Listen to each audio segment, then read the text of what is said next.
Jill Severn and Tim Ransom are members of the Panza Board of Directors, a nonprofit that was instrumental in the establishment of Olympia Village, a place where the homeless live in Olympia, Washington. It is a fascinating story about how middle-class churchgoers came together with the homeless community to live into being their credo. We never move toward the divine by ignoring the human. This is also a way for you to learn how to make it happen in your community. Bon appetit.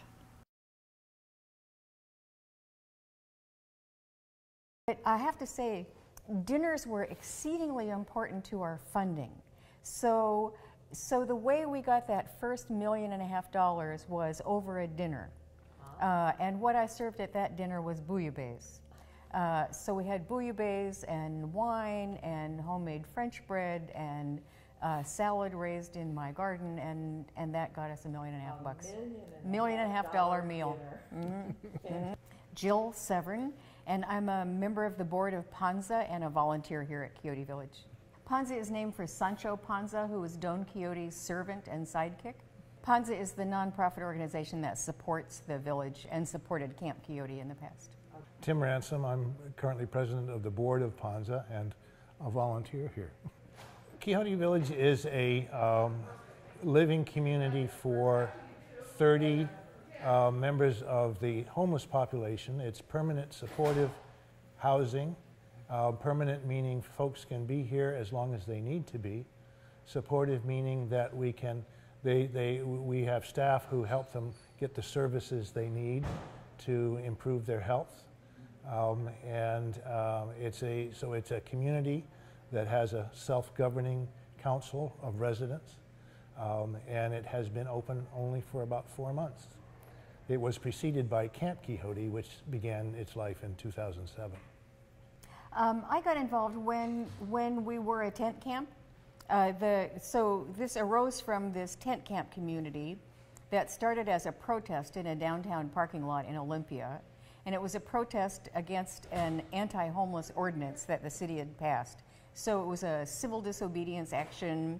A group of people pitched tents in a parking lot in the middle of downtown as a protest. And they were there for how long? Only about 2.5 weeks or at most. I think it was about 2 weeks. Right. And then the police were going to break up their camp and arrest people.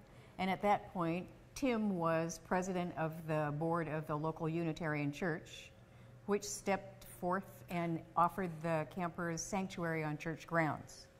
Really, we were approached initially by representatives of the camp, including a couple of students from the local Evergreen State University who were Unitarian Universalists as well.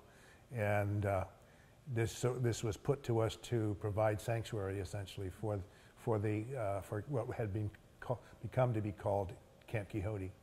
And our congregation went through a not too lengthy but pretty intense discussion of whether to do that, and eventually unanimously voted to accept them on our property. We happened to have space, and we already had a small homeless shelter for families.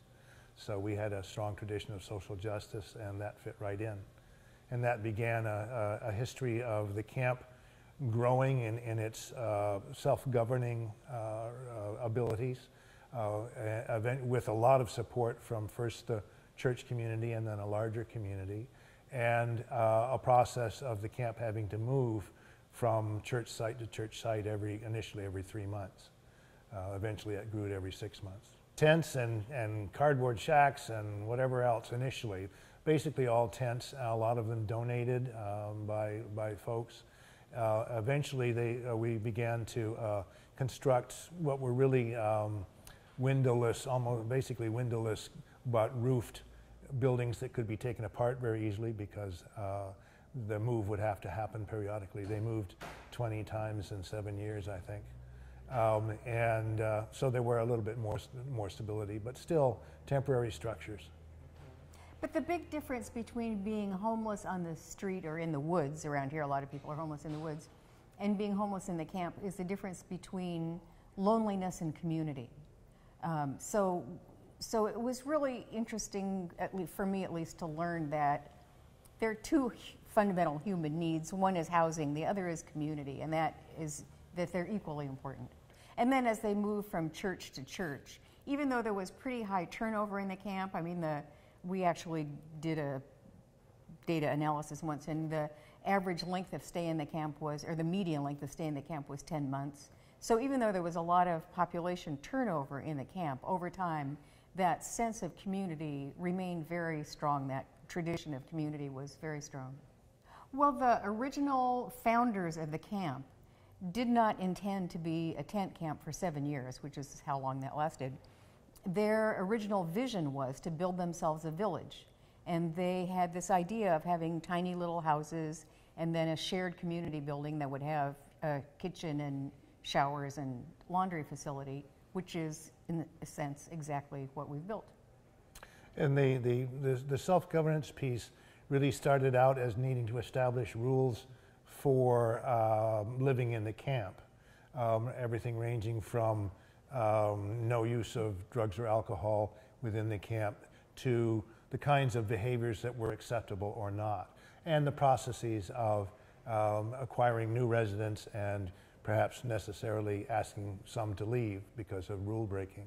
And that aspect has continued on as much as possible now into Quixote Village.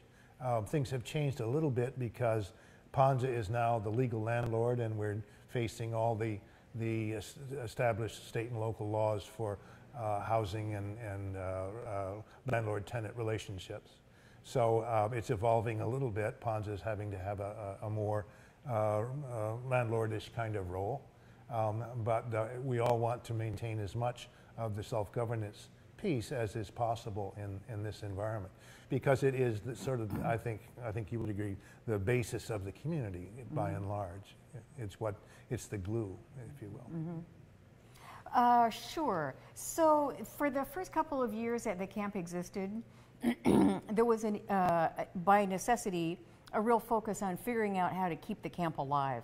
And Tim and others were instrumental in sort of creating an alliance among other faith communities so the camp could move from one church to another every 3 months.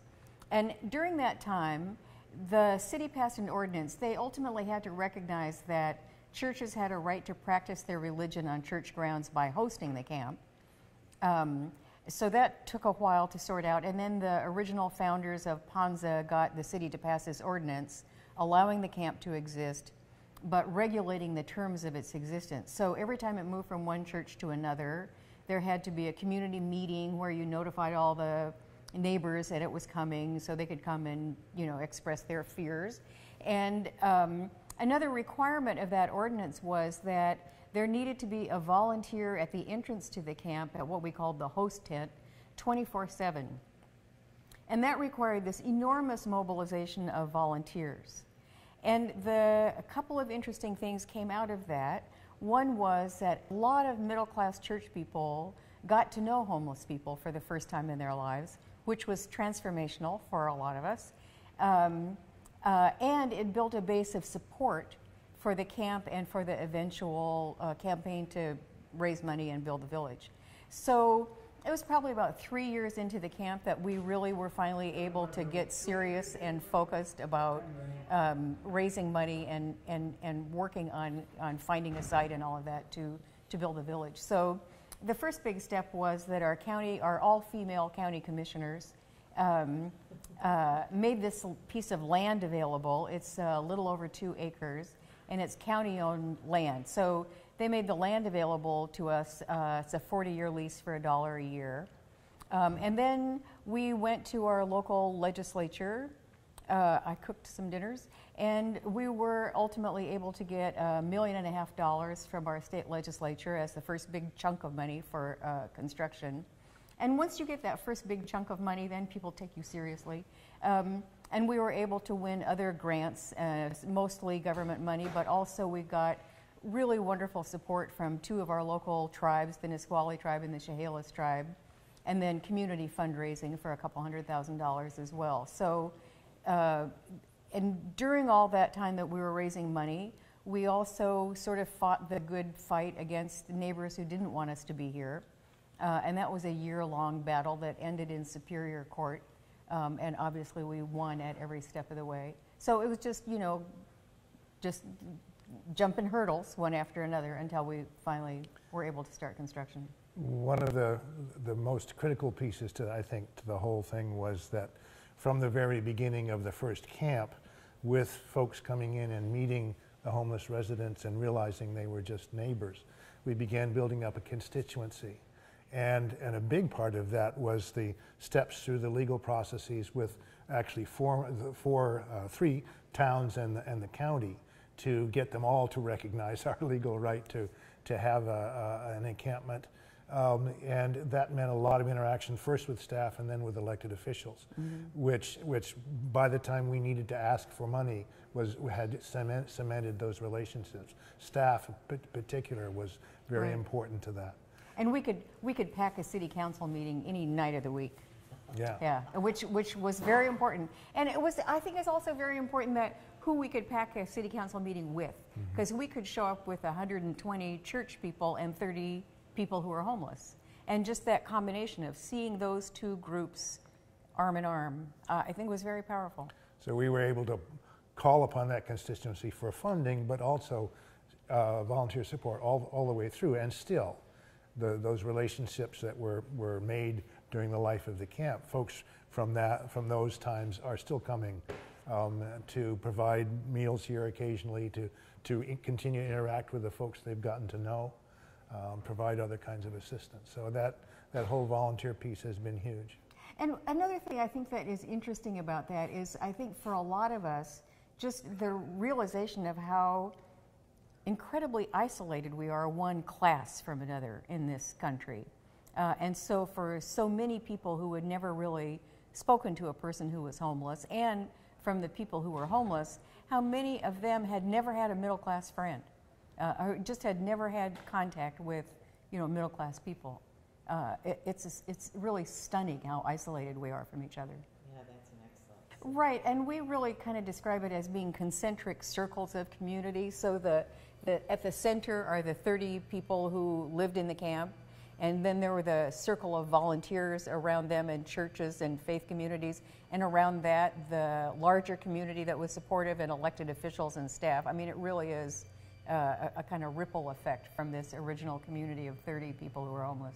30 individual cottages, each of which has a bedroom and a half bath, toilet and sink, and came equipped with a bed with drawers underneath, a single bed, with a desk and a stool built by the treasurer of our board, who built 30 of them, as well as all the furniture in here. Not quite 30 people right now, because we're going through a little bit of a transition, but 30 members of the homeless community, our neighbors who are here, living in various capacities. A number of them have jobs. Others are dealing with their substance abuse and or mental health issues actively with the help of staff. We now have a full-time program manager and I think at this point, 6/10 time resident advocate, whose job it is to help the residents get the services that they are entitled to, as well as benefits. And you'll find a bunch of gardens out there, one in particular quite large that our resident Sharon is in charge of. She's one of those green people that will grow everything. It's going to be very beautiful, as well as individual gardens in front of each cottage. And then, of course, this building, which is the community building, which contains everything else pretty much they need, from showers and more baths to laundry, full kitchen, living area like we're in, mailboxes out front, a huge piece for someone who's been homeless for a long time, and offices and so on for staff. The interior is 144 square feet. In the standard cottage, we have two that are ADA, what's the word I want? Accessible. So they're about 10 square feet bigger. Plus there's 10 square feet or so of front porch. The cottages were designed largely by a group of residents and working with our architect and members of the board like Jill, and they insisted on having, and I can see why now, using a significant portion of their space for a front porch. But they're always out on their porches these days in good weather, and it's a great thing. When they met with the architect, those were the best meetings I've ever been in my life. When they met with the architect originally proposed a site plan where there would be little clusters of cottages, and the residents said, no, no, no, no, no, we don't want any subdivisions or cliques forming. We're one community. We want to be one community. We want everybody like this. When when the move was coming up, we the Panza board and our new staff, Raul and Julie, gave considerable thought to how to do that, and we ended up saying that really the best thing to do was to invite all 30 members of Camp Quixote to move here, even though it might not be the best. It might not all work for all of them. Part of the situation is that working with the residents, we came to the conclusion that that it's time to up the ante a little bit in terms of setting goals for better health, better mental and physical health, working harder towards being clean and sober than had been the standard in the camp.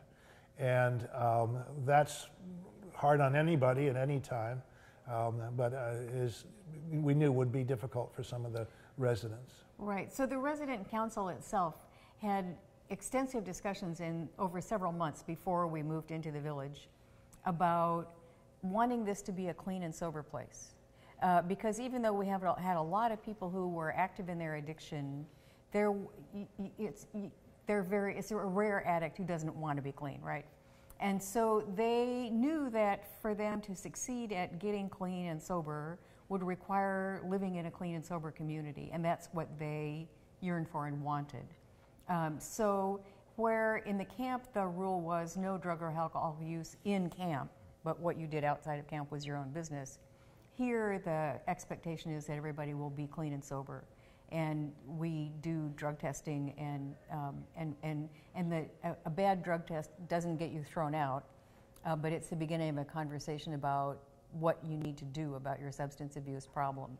So what our rental agreement says is you can try and fail and try and fail and try and fail, and as long as you keep trying, you're okay. But the point at which the community determines that you're just not serious about recovery is the point at which you'd be asked to leave. No, it's not a requirement, but it's certainly a shared aspiration for pretty much everybody. There are a few people here whose level of disability might preclude work. And there are a lot of people here for whom going from homelessness into a full-time job is just not a realistic goal. I have this fantasy of starting a nonprofit day labor agency because for a lot of people, day labor is really the first step back into employment. And it's a good thing, especially for people who are in transition or dealing with some of the issues our folks are dealing with, to be able to work on days when they feel up to that and not work on days when they don't. So the flexibility of having day labor opportunities really would be extremely helpful. Part of the resident council's goal setting has been to take care of certain jobs here at the village, such as maintenance of day-to-day maintenance of this space, the community building, for example. And so that is ongoing, and everyone is to take part in that as part of their rental agreement, but also the social contract that they have as a community, I think. In addition, we have larger maintenance work that needs to be done, and some of that will be accomplished by our staff, but most by contract to others. And we have decided to, at least at some level, include the residents as potential workers in that vein. For example, we hired one to put in our sign last week that we've been waiting for weeks. We may get others to do maintenance on the cottages that might be needed, perhaps during transition, for example, between residents. Right, and we do have a little bit of a tradition of day labor because when we were a tent camp and located on all the church properties, it was very common for church members to hire camp residents to do yard work and moving and all of that sort of stuff. So we do still have a certain number of church people who will call here when they need that kind of help. So there is some day labor available just from that network of faith communities. They pay a third of their income. No, 30%. Well, excuse me, 30%. Well, it's pretty close. Which may be zero. Not all of them have any income. In fact, quite a few don't. But one of the jobs for the resident advocate is to make sure that they're getting the benefits that they deserve, and that's ongoing work. But there is a level defined by the average mean income locally in terms of how much they can be earning in order to be able to live here. If they earn too much, they're not, they can't be here. But then there's also a number that we established about how much they can earn while they're here. If they go beyond that point, then, or is that's not true, is it? I forget how that works. Yeah, they have 4 months if they get above the income level, the income threshold. I think that's right. Yes. Yeah. So we do have couples. we do have couples. But because of fair housing law, each person has to have their own cottage. So fair housing law says if you rent a unit to more than one person, you can't require that the second person be an adult. This is a law that was intended to prevent discrimination against single parents. But its unintended consequence for us is that each person has to have their own cottage. Now, actually, for the couples, because the cottages are so tiny, for the couples, I actually think that their relationship probably would be more likely to survive with each person having their own cottage. Well, the HUD, Federal Agency, Housing and Urban Development, provides funding for rental assistance, essentially, through the local housing authority, and they're called, they're Section 8 vouchers, whereby they can provide up to a certain established level, in our case, related to the cottages, so they're project-based as opposed to being given directly to the individual. That funding disappeared during the sequester, and we've been told it's now available again, so we're in the process of applying for coverage for at least half of our cottages.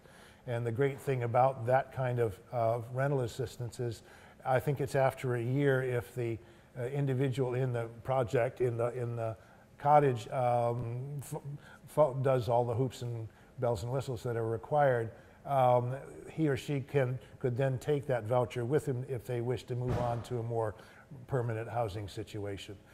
We wouldn't lose it. There would also still be associated with the cottage, but they would get an individual voucher. So it's a very potent funding source in helping folks move on to more permanent housing. And for us, it would be a significant part of our annual budget. We have just learned that some of our local sources are threatened now simply by the normal process of how the state raises money. And so we're very excited to be able to go for these project-based Section 8 vouchers. We have been very single-mindedly focused on doing what people in the camp asked us to do. We're a support organization for the people who live here, and they're the boss. When you become friends with people who are homeless, and they ask you to help them get homes, how could you say no? I mean, either you're friends or you're not. And if you're friends, then this is what you do. I think for me, getting into the Unitarian community and beginning to understand social justice, which I didn't really do until about 15 years ago, was the beginning of understanding that I have a responsibility to give back, and that I have skills. Mine are mostly process skills. Jill's the camp mom and I'm the camp accountant, so to speak. That I can use those skills to make the world more socially just. And I happen to be, well, I suppose it's more of a karma thing. I was president of the Unitarian Universalist Congregation Board at the time that this process happened. And once I got sucked in and met those same people, you know, that's what she wrote. What does being camp mom mean? You know, I was actually very surprised when people first started referring to me as the camp mom. But I realized it's because everybody needs a mom. And that's what they needed from me, was a little momming. And I think it really started because we sort of had this tradition of Saturday breakfast together. I started just showing up every Saturday and cooking breakfast. But I do think it means that, you know, what moms do, which is total acceptance, high expectations, and a certain amount of nagging. Yeah, I think that's what moms do. Okay, I'm Sharon Wilson.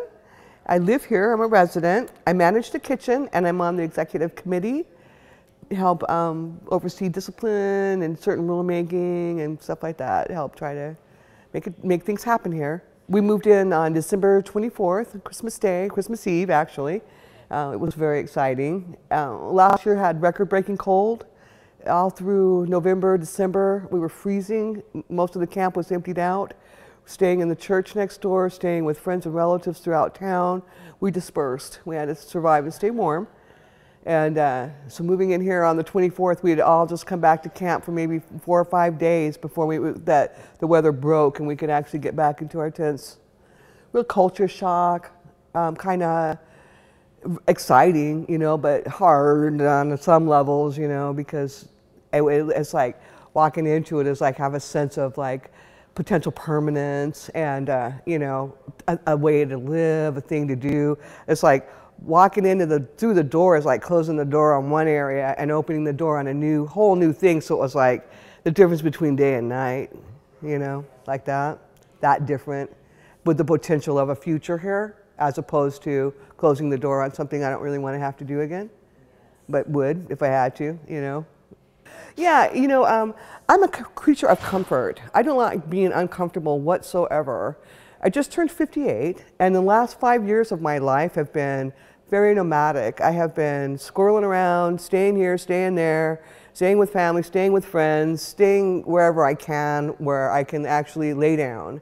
I need to be comfortable in my body. It hurts. I have arthritis. I have various, you know, physical issues. And so it's really important to me to be able to keep my feet out in front of me, have a soft back to lean on. And that's pretty much how I like to be. And so when I came here, I'd been staying in a really small little camper with one of my friends. And I just had to get out of there. I walked out of that because I couldn't be there another minute and keep my sanity. I was like, no.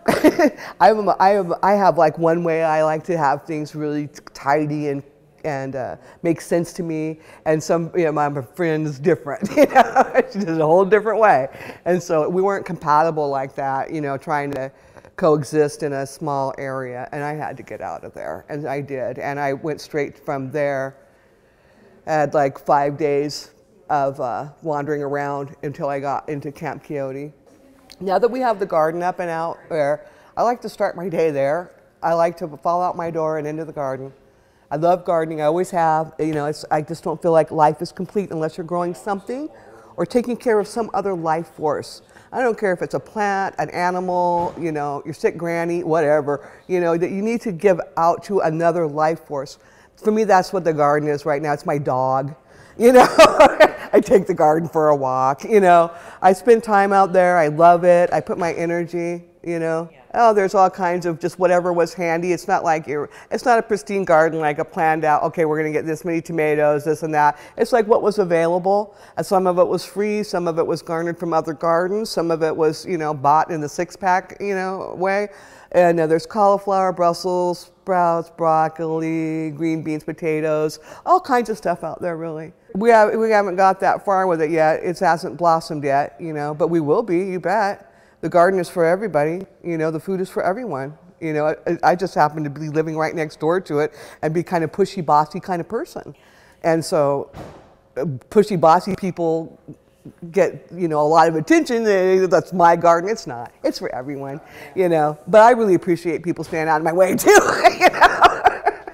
But one person here that has done all the physical labor of it, because, you know, I can't do that, is Shane has done all the, he went and just did all the turning of it and everything, made all those beds. You know, he's just like a maniac with a shovel.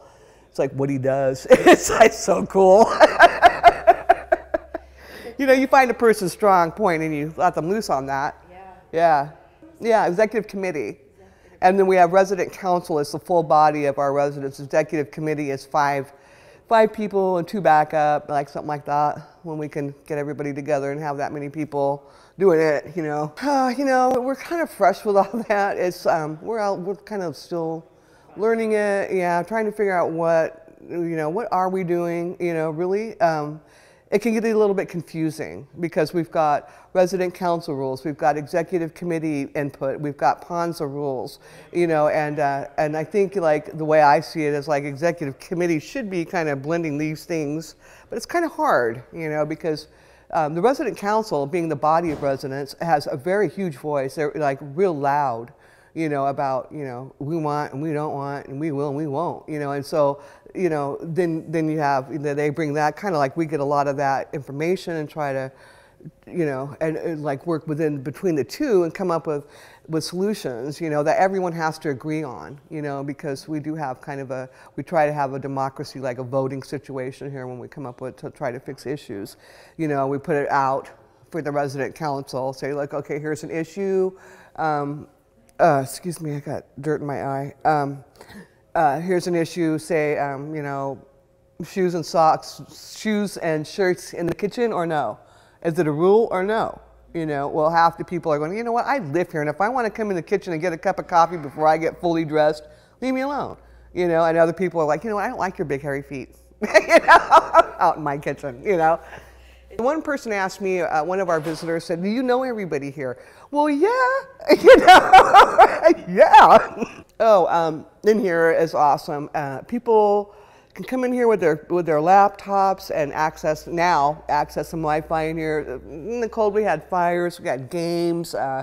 People come in here and just lay around. People actually come in here and lay on the couch and read like they were in their own living room, you know, and put their feet up and take a nap in the chair and stuff like that. It's really, this room to me is like very cozy, very homey. And some residents are like, oh, that's not for sleeping in, but to me it's like, one of my favorite childhood memories was falling asleep on the couch amidst the noise of my family, how comforting that background was, you know. And so when I see somebody in here just like I know has a hard time sleeping otherwise or whatever, you know, because we know so much about each other, you know, I don't have any problem at all finding somebody asleep in here. In fact, to me it's like, it just speaks to the comfort level, you know. Yeah. I have family here in Olympia. I've got a 10-year-old grandson, you know, who just totally rocks my world. And I've got my own children. I've got friends here that I've had forever. And so I don't have really, you know, I'm 58, I'm retired from work. My body's betrayed me, you know, on so many levels, you know. And I'm just, for me, this is just like, you know, what I'm doing right now. And like I have a dream, you know, my dream would be to like, be on smaller acreage, you know, more controllable, maybe with 4 or 5 other people building on a, you know, like a very much smaller community. But I love community. I've always had extended households. I can't remember a time where I just lived alone or had, you know, just my own little family. I've always had other people there. And for me, it's been my whole life. Like I said, you know, I mean, even as a young adult, I always had other people in my home, you know. A lot of homeless people in my home. A lot of people don't have nowhere else to go, nothing else to do, and just hitting the skids. You know, it's like, yeah, you can come and stay for a while, and if we can help you get up, we can. And if not, there'll have to be this depressed mess elsewhere, you know. But let's give it a try, you know. And so I've always been like that.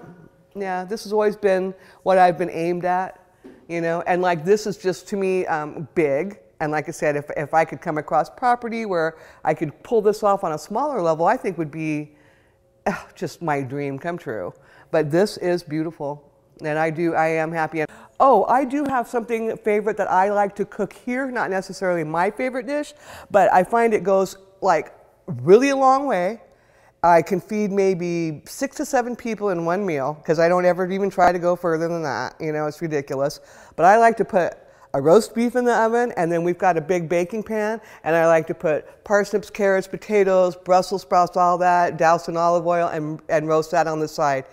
You know, and that way, you know, like I said, it goes a long ways with all the vegetables. You know, you fill up your plate with vegetables and a little roast and walk away, you know. My pleasure.